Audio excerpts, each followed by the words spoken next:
దేవునికి మహిమ కలుగునుగాక. ఈ దినం దేవుని వాక్యం, మన దేవుడు మన పక్షముగా యుద్ధము చేయును.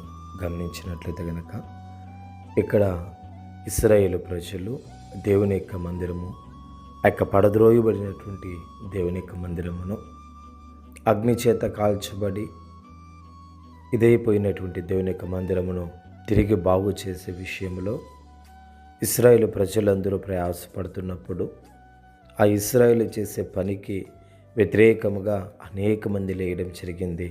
అయితే ఆ విషయంలో ఇక్కడ దేవుడు నెహెమ్యా మూలంగా మాట్లాడుతున్నది ఏమనంటే, మన దేవుడు మన పక్షముగా ఉండి వారితో యుద్ధం చేస్తాడు.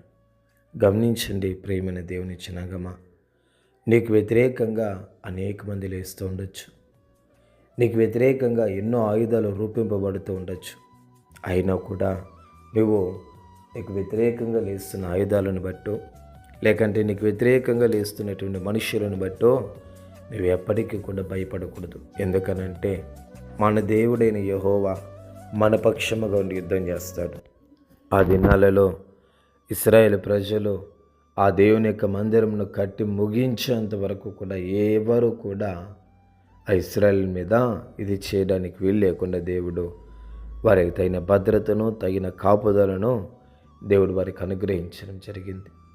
ఏ శత్రువు కూడా వారి మీద దాడి చేయకుండానట్లు, ఏ విరోధులు కూడా వారిని అంటకుండున్నట్లు, ముట్టకుండున్నట్లు పరిశుద్ధాత్మ దేవుడు వారి చుట్టూ ఒక బలమైనటువంటి కాపుదలను అమర్చినట్లుగా నిశ్చయముగా ఈ దినాలలో నీకు వ్యతిరేకంగా లేస్తున్న ప్రతి ఆయుధాలన్నిటిని కూడా అణచివేసి నిశ్చయముగా నీకు తగిన భద్రతను, తగిన కాపుదలను అమర్చి శత్రువులకు భయమును పుట్టించేటటువంటి దేవుడై ఉన్నాడు.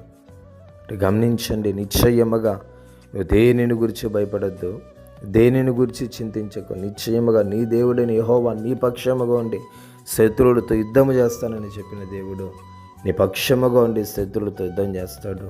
నీ జీవితం మేలులు చేస్తాడు, నిన్ను దీవిస్తాడు, ఆశీర్వదిస్తాడు. ప్రభువు ఈ మాటను దీవించుగాక.